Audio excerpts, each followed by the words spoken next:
Welcome to Pure Intuitive Talk with me, Trish Smith. I'm a multi-dimensional channeler sharing my gift to assist others to connect and work with their whole being, helping bring them into a beautiful way of high-frequency living. Immerse yourself in an hour of nourishment that feeds your spiritual journey and invites you to embrace your empowered soul. You'll feel armed with new understandings for how to shift from pain to love as we explore topics from shamanic sound healing to gut health. Are you ready to take accountability for the impact that we have on the world around us and learn new tools and techniques to feel whole again? Of course you are, and you're in the right place. Pure Intuitive Talk starts now. Hey everybody, welcome back to Transformation Talk Radio. I'm the host of Pure Intuitive Talk, Trish Smith, and I'm just happy that you're here with me today. I have some really big things to talk about today, but they're also things that we all really know deep inside of ourselves. So I'm just serving as the messenger, as the reminder to remind ourselves, myself included, that when it comes to love, sometimes we have to dig deep and we have to find the courage within to practice radical, universal love. And I would like to offer some examples of what that looks like today, and also try to inspire you at home to remember how important it is to love each other, love ourselves, love our planet, and also loving our connection to the divine. So spending that time with God, source, spirit, whatever language you use. So for this first segment, I wanted to go over just that, going over clinging to the divine through our hardships and celebrating with the divine through life's spaces where it's easier and we're in the flow, but also reminding us the importance of when it's tough, right? If we can cling to our connection to the divine, then we'll be able to get through those hardships, come out the other side with much less damage to ourselves and those around us than if we're not spending our time clinging to the divine, clinging to that relationship with spirit, connecting and communing with our unseen loved ones, our unseen help. And there's so much of it. There's so much of it. And I'm not sure that everybody quite understands exactly how supported we are. I myself forget, and I'm a medium. So I like to assume that if I'm a medium, if I'm in constant contact with spirits, and during my own hard times, I forget how supported I really am, I would imagine that others that, are not in contact the way that I am with other spirits would also forget how supported we really are. So I just wanted to go ahead and offer the reminder that even though we feel like we're alone, even though we feel like we don't have the support, even though our emotions become so big and so overwhelming that we feel desperate and we feel lonely and we feel like we're clinging to everything around us, forgetting that we're actually so supported, that if we can remember during those really hard, dark times, we'll have that. And it's really just that shift, right? Like that mindset shift, because it's the reality. And so it's shifting from a place of fear over into a place of recognizing what's real, because what's real is that we are genuinely supported. And sometimes maybe the people around us are not as supportive as we need them to be, right? And that's where our connection to the divine comes in. We are supported by the ones that we can't see. And sometimes it's not the fault of others around us. Sometimes they don't know how to handle us having a hard time. Sometimes they don't know what to say. There's a million different reasons why the people around us are maybe not capable or not interested in supporting those people that are having their hard season, right? And somehow, some way, myself personally, I tend to fantasize like everything will be great, and I want things to be smooth and easy. And I fall into that trap myself, and it's just not realistic, right? There's life's always going to happen. things get thrown at us that we weren't expecting, and we try to manage them the best we can. But there's still emotions that come along with life, and we can find ourselves getting trapped in those emotions, and they can feel bigger and bigger. And then the next thing we know, we've made a mountain out of a molehill. And so taking the time to put things into perspective and doing that with the support of the divine, doing that in commune with source, with God, with the light, it helps us to gain that excellent perspective of universal radical love. And so like they say, right, lean not on your own understanding. So if we are leaning on our own understanding, what's going to happen? We're going to maybe believe we're alone. We're going to believe our thoughts that we are not supported. We're going to fall into that trap. And so if we're consciously going through our hell, then we can remind ourselves that those thought processes are not realistic. They're not the truth. So the truth is that we are supported. The truth is that there are so many spirits that do so much on the other side for us that we are sometimes aware of, sometimes we're not aware of. I think there's a lot of us here on this planet that do recognize the unseen and everything that they do for us. We like to call that synchronicity, right? The synchronicities where we start following those breadcrumbs and we start noticing the signs and we notice the support. We see it, we feel it, we recognize it, we appreciate it. And then there's times where maybe we've put up our own blocks and we've failed to realize and remember how supported we are. So that being said, giving it all to God, giving it all to source, giving it all to spirit and our unseen help, it really helps us to unload the things that feel too big for us to handle on our own. And it's my personal opinion that we were not designed or built to do life on our own. I believe that we were designed to live in community. I believe that we were designed to support one another, to reach out, to shoulder, to spend time with people that are not having the best time of their life. But I live in a culture where nowadays everybody's being taught to only worry about themselves and to abandon people that are having a hard time. And sometimes that's being taught as, like only hang out with people that have positive vibes and those kinds of teachings and staying so positive. And the truth is that that'll really only last so long. And so what happens when that wears out? What happens when you're the guy that's not in the best place? Like what happens when it's your dear, close loved one that's not in the great place, right?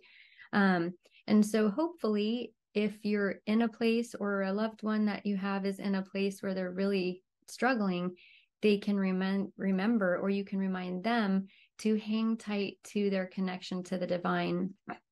And I know that it's not something that we often talk to each other about.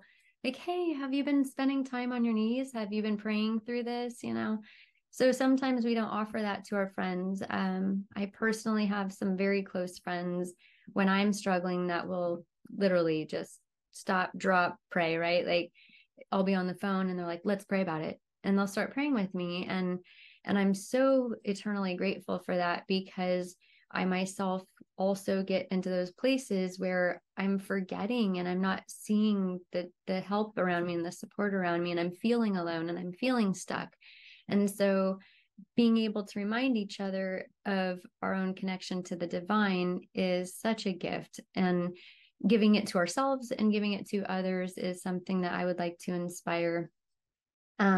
Because sometimes when we're grieving, especially, and we're just gripping to everything around us, we have to go, wait a minute, while I'm gripping, right? Because it is a time of shedding. It's a time of burning. It's a time of like everything that you never thought you could feel in your life coming up, and you're sorting through it and you're processing it. And grief is different for everybody, but quite often people that are grieving a very close loved one, whether that's a spouse or a child or a parent, or a dear friend, we tend to start losing our faith, and we tend to not spend our time clinging to the divine. And then next thing you know, we're falling through that rabbit hole, just trying to cling on to the sidewalls to help ourselves from falling any deeper into it. And so while we're gripping, while we're trying to hang on to what we still have, can we make sure we hang on to the divine? If we hang on to the divine, it'll be much easier to let go of the gripping that's happening around us in other ways, right? So for myself personally, I've learned to hold on to my connection to the divine through my hardships. And what I can tell you, the results are, fortunately, right? So the proof in the pudding is that each time I've gone through a really challenging season in my life, I've held tighter and tighter to the divine. And I can tell you the results are just this. There is less damage to myself and others, right? So I am not in a place where I'm lashing out. I'm not in a place where I start consuming more alcohol or, trying to numb the pain. And so therefore the results are that, yes, I'm struggling. Yes, I'm sad. Yes, I can have some depressive episodes, but my behavior is not changing because I'm able to cling tight to my relationship to the divine. I'm able to keep the perspective most of the time. Sometimes, of course, I myself included, find myself not seeing the picture as clear as it is and letting my fear distort the reality, right? So I just wanted to offer that. We have to go to break in a couple of minutes, but I just wanted to offer the truth, and the truth is that if we can maintain our relationship with the divine, and we can maintain our behavior and hold on to our values, our moral compass, while we're going through all of that, we will be the best version of ourselves for the time. So even if we're going through a hard time and we're not our best selves, we're not our happy-go-lucky, life's great selves, we're still a person that we don't have to look back on and go, oh my gosh, I can't believe I said I hurt someone, right? So we can choose to manage our hell that way and cause less damage, because the fact is that we're all going to go through hardships. They always come. We have our smooth seasons and we have our rough seasons. And as we've all learned in the past, it's really about learning to surf those waves, right? So this is just one of the best tools I've found to surf those waves, is hanging tight to my connection to the divine. And I hope to inspire you to do the same. So we do have to go to break. My name is Trish Smith. I'm the host of Pure Intuitive Talk. You're listening to Transformation Talk Radio, and we'll be back in just a minute. Thank you.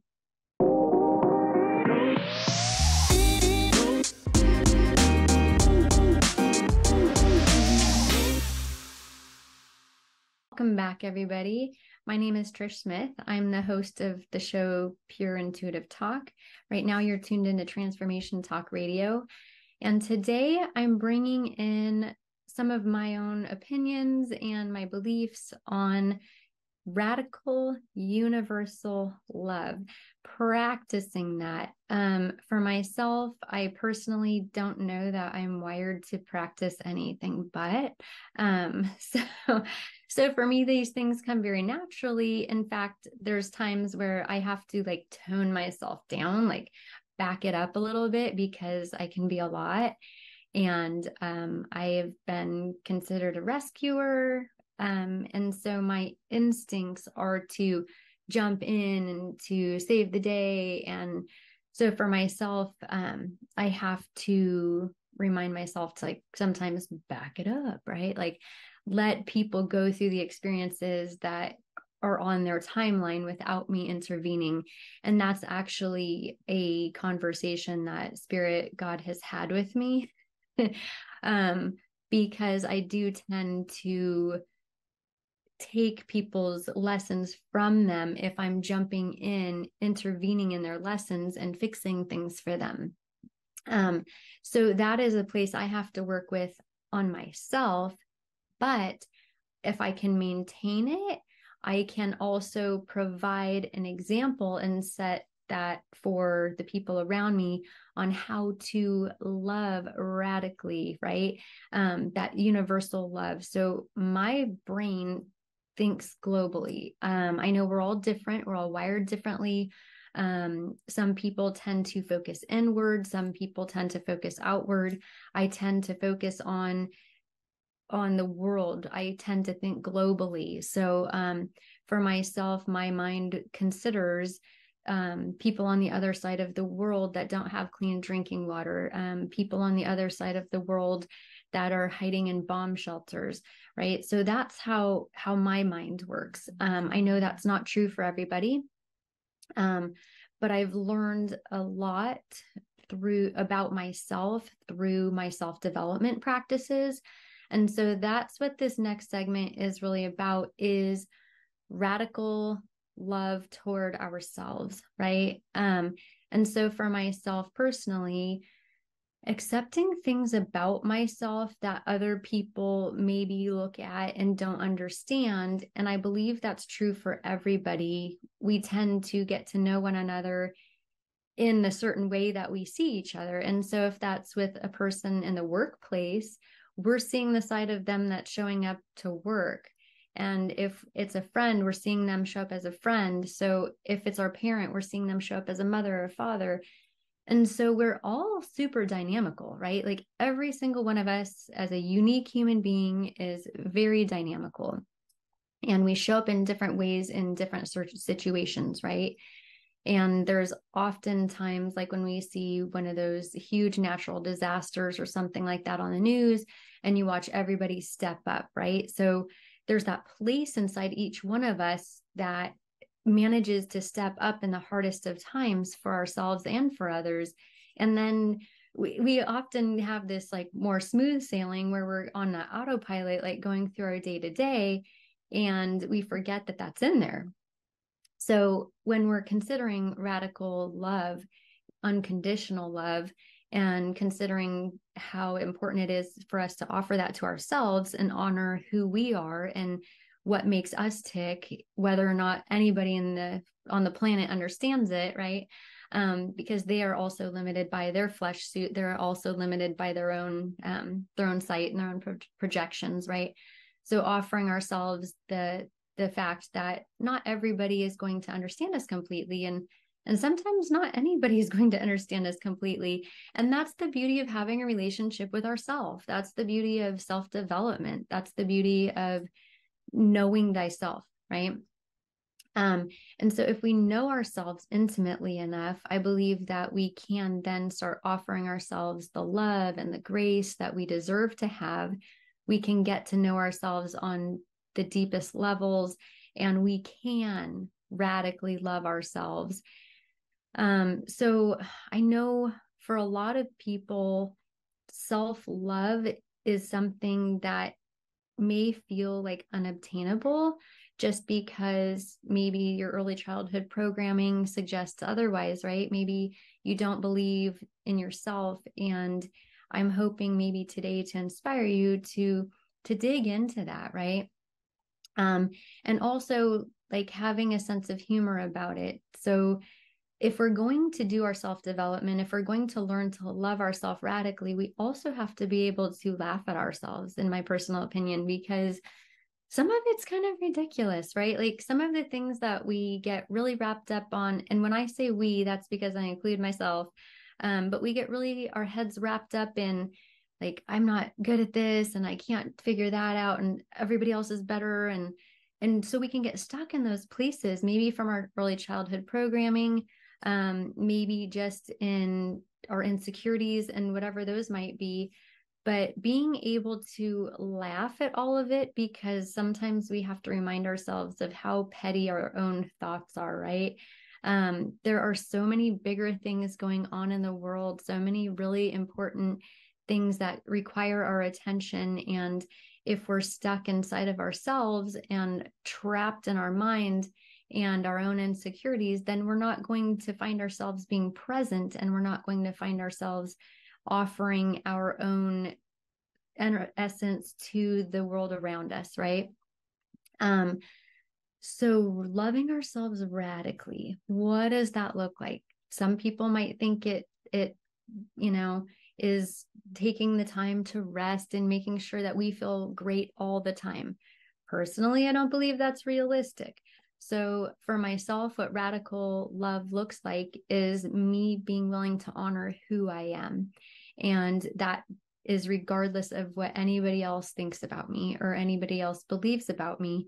And knowing that at the end of the day, if I've put in my effort, that I can rest easy knowing that I did that I was able to put out what I have to put out. If I have to reserve my energy, I will take time out to rest and do that. But for myself, I was raised to push through. And so it's actually a place where I struggle with, is giving myself the grace to take the rest. And there's also times where we have to push through. And I also am very aware that the last few years have been very difficult and challenging worldwide, right? So even here in our American culture, where it's pretty cushy most of the time, we did suffer great losses, and a lot of people have been going through grief, and there's been a lot of personal development things that have come from that, which is good. And a lot of different transformations that I've seen happening collectively. And from my personal point of view, it appears to me that collectively we have become more and more divided. And so I believe that looking into ourselves is important. However, taking the time to make sure that we recognize that in ourselves, our nature desires connection. And so if we can make sure that we're offering ourselves the connection to the divine, the connection to others, it'll be much easier, a much smoother road when we're going through our hardships if we have created those communities for ourselves, right? Like they say, find your tribe, build your tribe, right? Reach out to the people that feel empowering to you, that feel inspiring to you, that feel encouraging to you, and create that for yourself, right? I used to tell my kids, be the friend you want to have. And so even if you're going through a hard time and people aren't necessarily capable of showing up the way that you would wish them to show up, you still have that for yourself. You can still show up for yourself the way that you need to show up for yourself, and possibly need to show up for others. And then if you can do that, you can model to them what that looks like, and hopefully kind of spread where people are getting to witness each other, taking care of each other again. It's important. I know that in our culture here in the United States, it's more of an individual lifestyle that we're living. And I would just like to encourage people to get back into community, back into relationship, making the phone calls, leaning on each other. I think it's unfortunate that there's so many people that have learned that they can't trust others. And I have to say that I can promise you that there's so many good people out there, and I'm fortunate to know many of them myself, and I have people that I can lean on and that I do trust.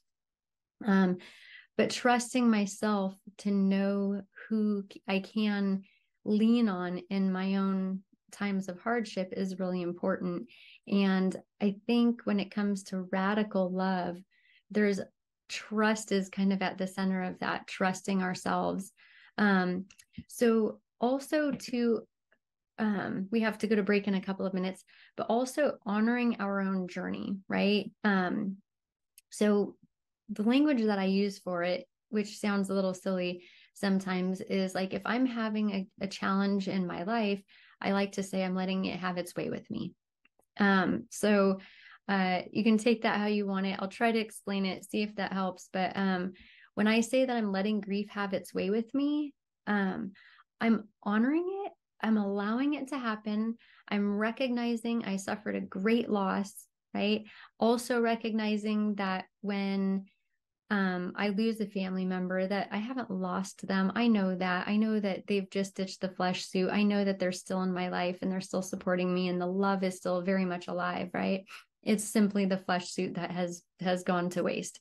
But honoring that, letting it have its way with me, means that I am surrendering to the process. I'm surrendering to the pain. I'm surrendering to the flesh, longing for the flesh, and crying, right? Crying, going through whatever physical things I need to go through, going through whatever emotions I have to go through, because we do have to feel it to heal it. And then choosing to walk forward after allowing the process to have its way with me. That's kind of how I do it. So I don't know if that can help anybody. I just do know that when we avoid our pain, then we start taking on those bad habits sometimes of trying to numb from it, distract from it, all the other things that are not serving. And then we don't get to take home the value in the lesson that was there for us, right? And so preparing ourselves is very important for those times. And by preparing ourselves for those times, that's going to look like radical self-love. That's going to look like honoring and accepting who we are and what we're here for at the very depths of our own soul, so that when those times of challenges arise, we're prepared to hang on to the divine. We're prepared to hang on to the relationship that we've developed within our own self. And then we can get through anything. We can have that resiliency. So we can come out the other end smiling. So we do have to go to a break. You're listening to Pure Intuitive Talk. I'm your host, Trish Smith. You're tuned into Transformation Talk Radio, and I'll catch you in a minute.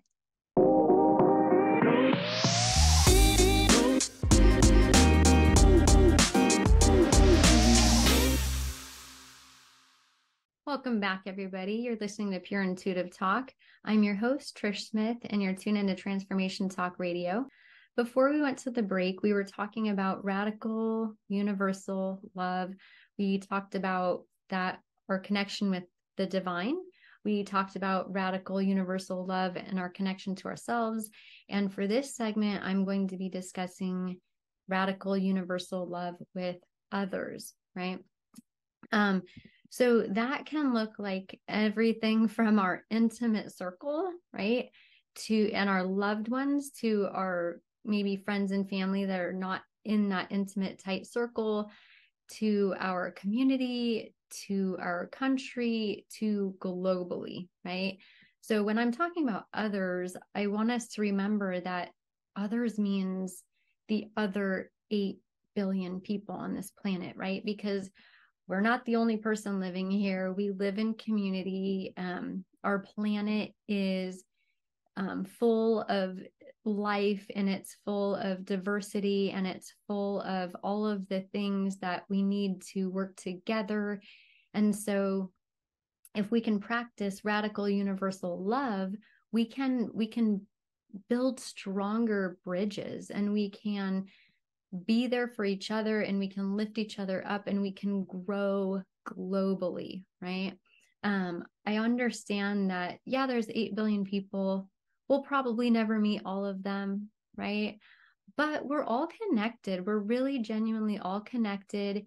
And it's going to take all of us, or the majority of us, to really recognize the importance and the value in honoring each other and offering each other love, in order for our collective consciousness to expand, in order for our collective consciousness to grow in love, right?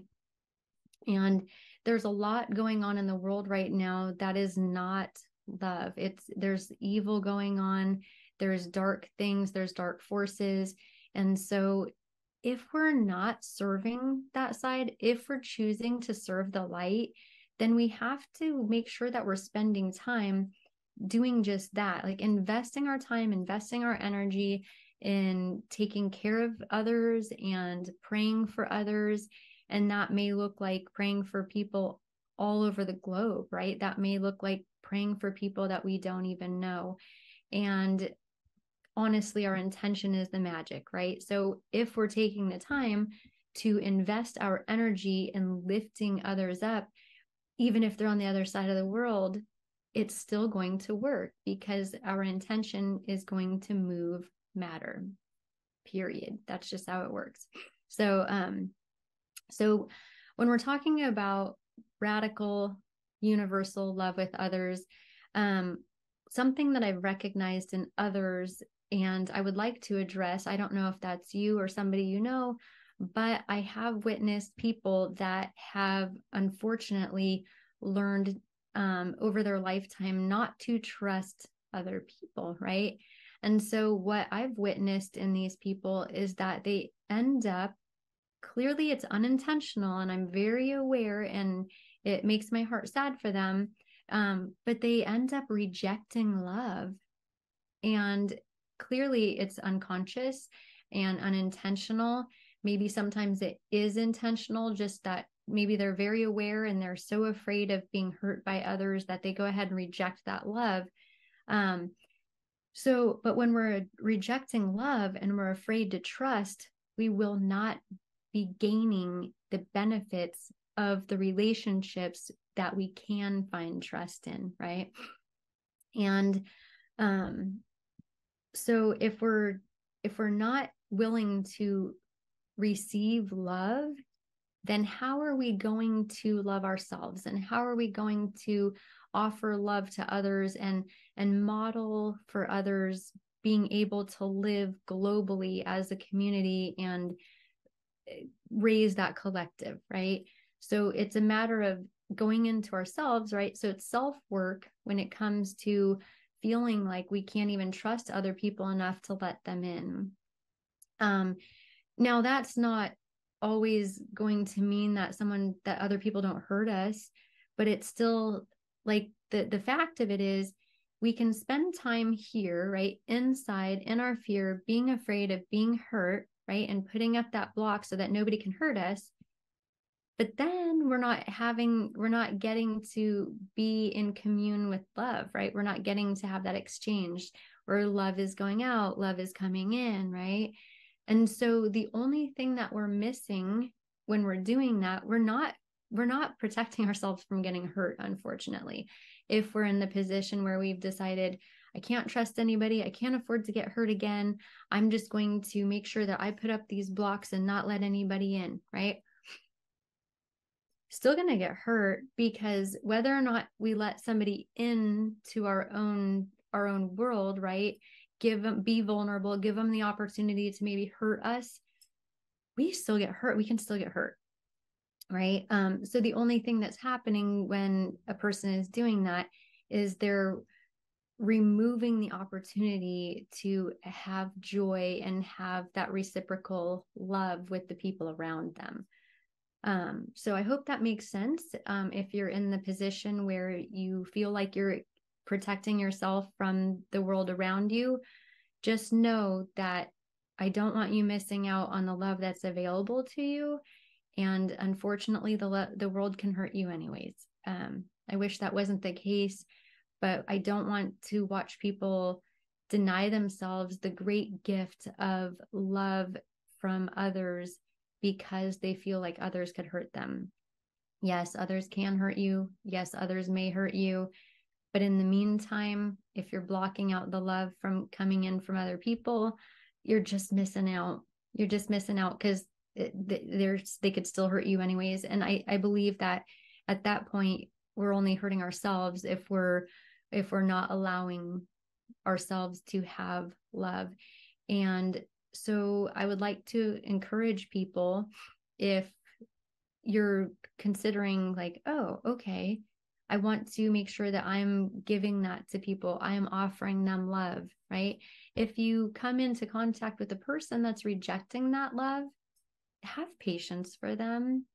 If you're the person that feels like you are rejecting love because you've been hurt so many times, you don't feel like you can trust somebody, have patience with yourself. Offer yourself the grace that you would give others. It's really important that we take the time to recognize how the world really works, right? And so if you know people that are willing to offer you love, I think we have to honor that. I think you have to be able to give that to them and just know that maybe one day they'll make a mistake, right? Because sometimes people hurt others unintentionally. And there's a huge difference between people that are going to hurt you intentionally and people that may hurt you unintentionally. So myself in my lifetime, I have hurt people. I have accidentally, unintentionally hurt people's feelings. I did not intend to, but I did. And I think most of us at some point in our lives are going to unintentionally hurt someone, even when we're doing the best we can to try to be the best person we can be. We're still human. We're still going to make mistakes. And so offering that to the people in your life that you love and care about. Now, I personally believe that there are things that are unforgivable. And I do know that people have suffered extraordinary abuse. And so I am not talking about that. I'm not talking about when someone has damaged you to the core, that it's, give them patience and give them grace. And no, save yourself and do not stay in a toxic relationship. Do not stay in an abusive relationship. But when it comes to like our everyday matters, when it comes to somebody maybe saying the wrong thing or hurting your feelings, let's offer some grace and offer the conversation. Hey, you hurt my feelings. Sometimes that can easily be cleared up by just asking, if they meant something they said, or just looking at it. And maybe sometimes, like for myself, I've had friends that are going through a really hard time. They're not their best selves, right? And so I make sure that I recognize that. Oh, okay, here's a friend that I care about so deeply.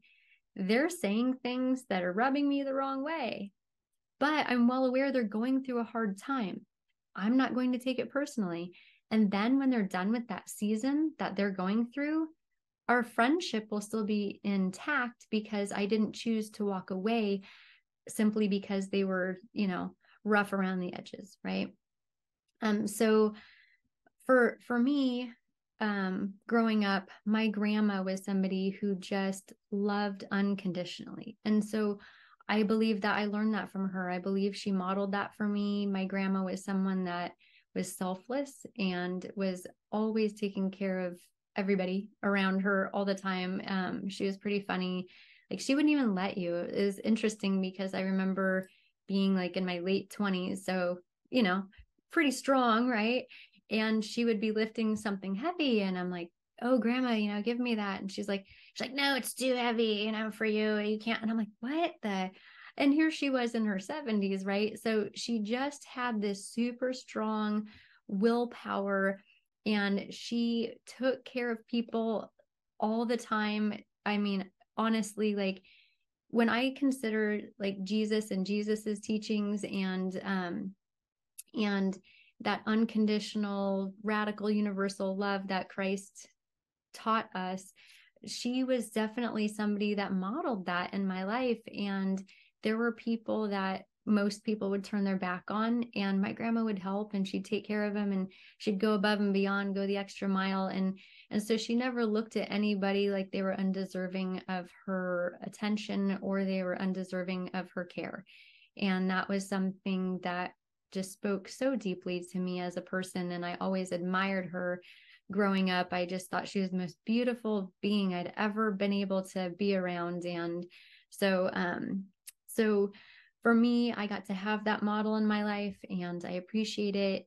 And I'm hoping that maybe offering some of these insights to you or these examples to you might help you kind of remember the big picture. Because if we're too close to the forest to see the trees, and we're forgetting that we are a global community, then we're going to get lost in our own thoughts and lost and trapped in our own mind, and we won't be out there acting on what we were designed to do, and that is to be of service to the world around us, right? So I would just like to offer that. I have to go to break in a minute, but I would just like to offer that if you know somebody going through their hard season and they're struggling, to not abandon them during that season. to check in on them and to cling tight to the person that is there underneath what's going on in their day-to-day surface life. Okay. So my name is Trish Smith. You're listening to Pure Intuitive Talk. This is Transformation Talk Radio, and we're going to a break. But when we get back, we'll be talking about radical universal love for our planet. Thank you for tuning in.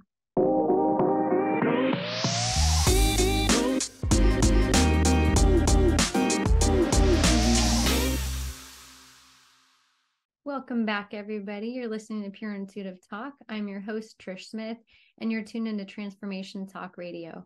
Before we went to the break, we were talking about universal radical love with our connection to the divine, with ourselves, with others.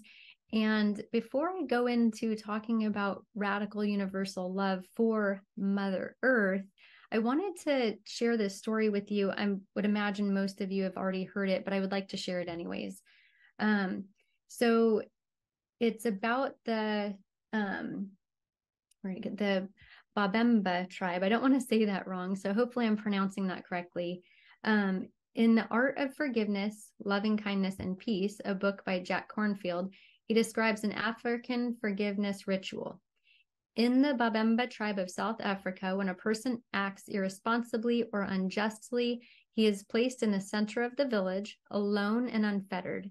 All work ceases, and every man, woman, and child in the village gathers in a large circle around the accused individual.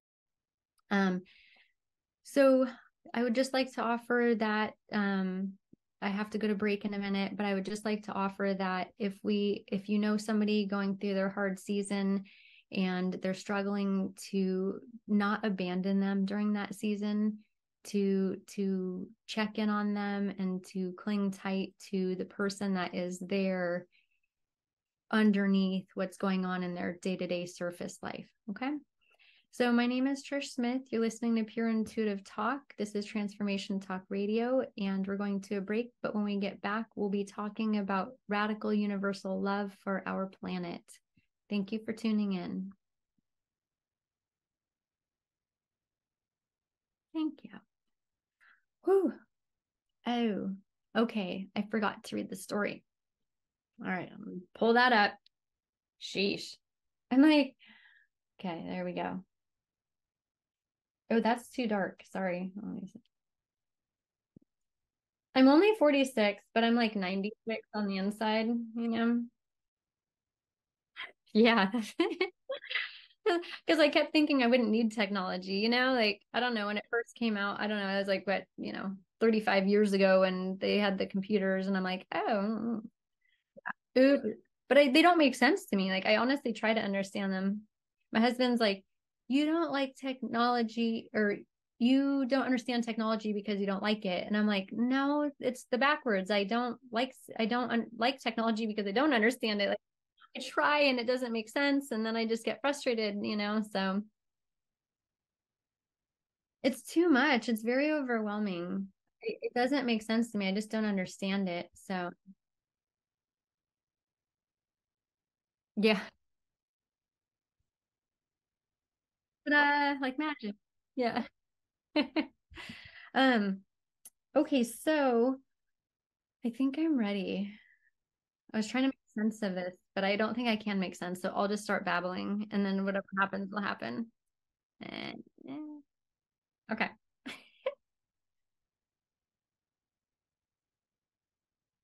A little swappy swap. Okay. Very good. Whew. Okay. Let's try to think. No, let's do it.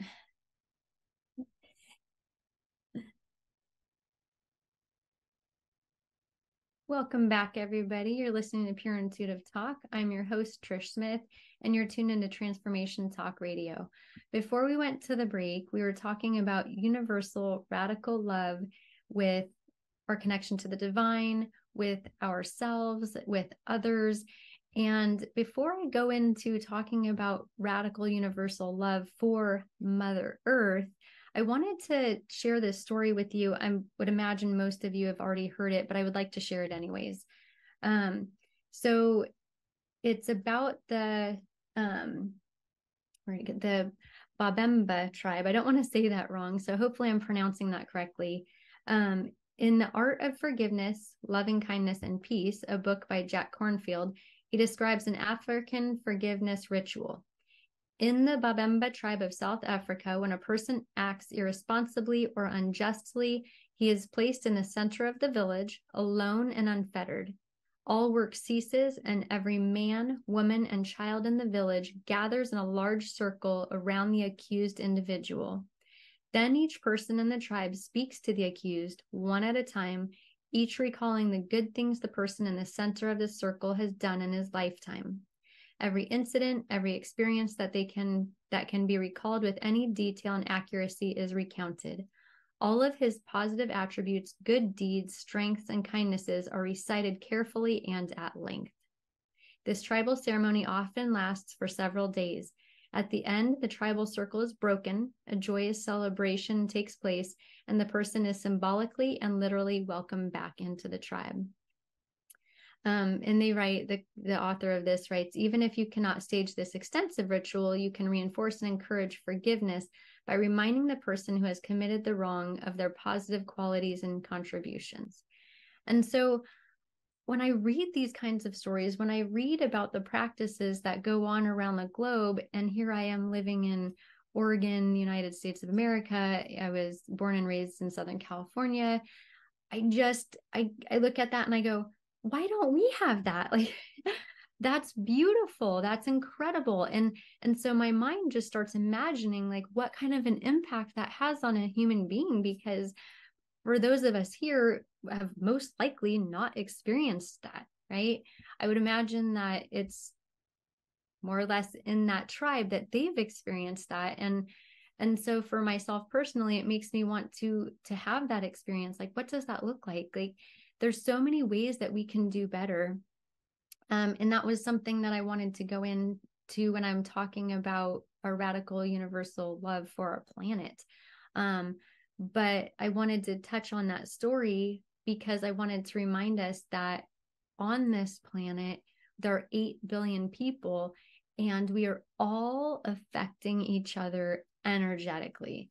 And so I'm grateful for practices like that tribe is practicing, where they are actually taking the time to invest in their fellow human being. And I would imagine that the difference that they witness from that exercise is beyond what you or I could imagine if we have not experienced that. So I would like personally to see things like that globally, but especially in our culture here in the United States of America, where we've actually become so self-absorbed that we don't believe that we are impacting the world around us. So that being said, I wanted to go ahead and start touching into radical universal love for our planet. I had done some research again, just to make sure I had my numbers right and stuff like that. Because over the last 10, 15 years, listening to different people talk about the condition that our planet is in is honestly frightening. As a collective, I believe, as you know, I hate to include people that are really taking care of the planet, so I don't want to say as a collective, but I would safely say that the majority of people living in cultures like ours here in the United States, where we're so consumer driven, we have participated in wreaking havoc on our planet, right? So Mother Earth is in fact suffering from our abuse, right? And I say abuse because we have so much more than we need. We use so much more than we need to use here in our country. And so I wanted to actually read to you a couple of quotes that I found when I was doing some research so that I didn't misspeak, about our coral reefs, about our water supply. Most of us know that like so much of our soil is contaminated here. Our water is polluted, right? But when I read these words, it really does hit home. And so I'm hoping that they hit home for you as well, because this planet is our home.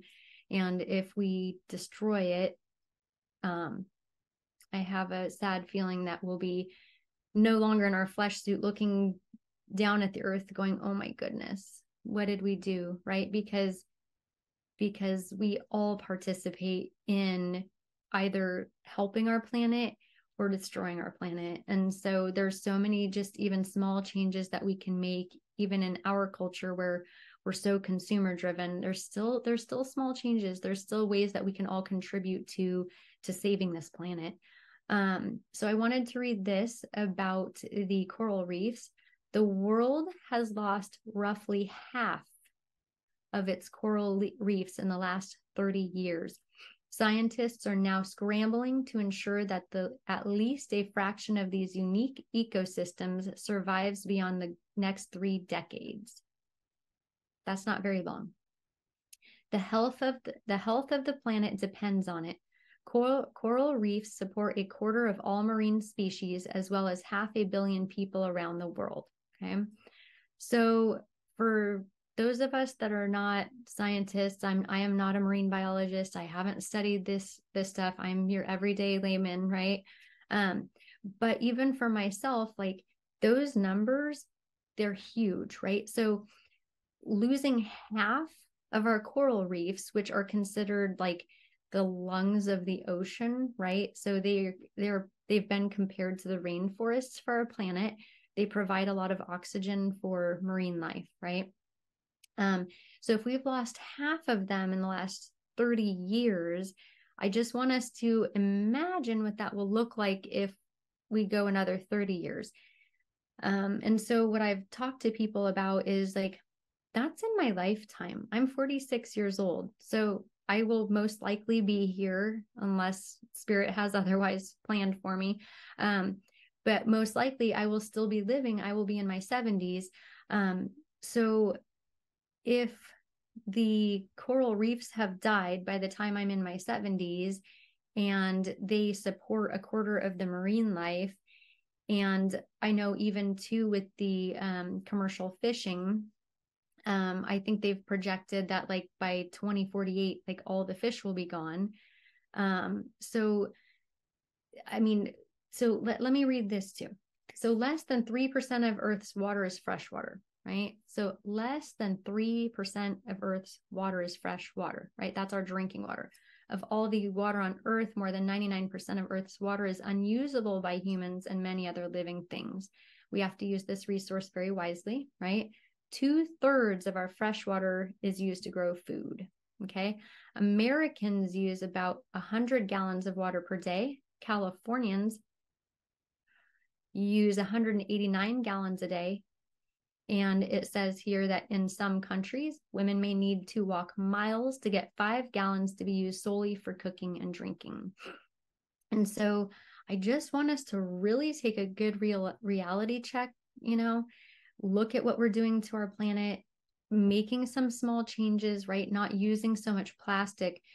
It's coming. And so the thing is, in our lifetime, if we start witnessing our oceans dying and all of that sea life is rolling up on our shores, what are we going to do? And so I hate to be like the doom or gloom guy, but at the same time, I think it's important for us to really recognize and honor where we're at, what we're doing as a species to this planet, and then start offering that radical universal love to Mother Earth, right? Making some choices, conserving, preserving, paying attention to our habits, our consumerism, and all get together to save this planet. It's simply by making better choices for our planet, right?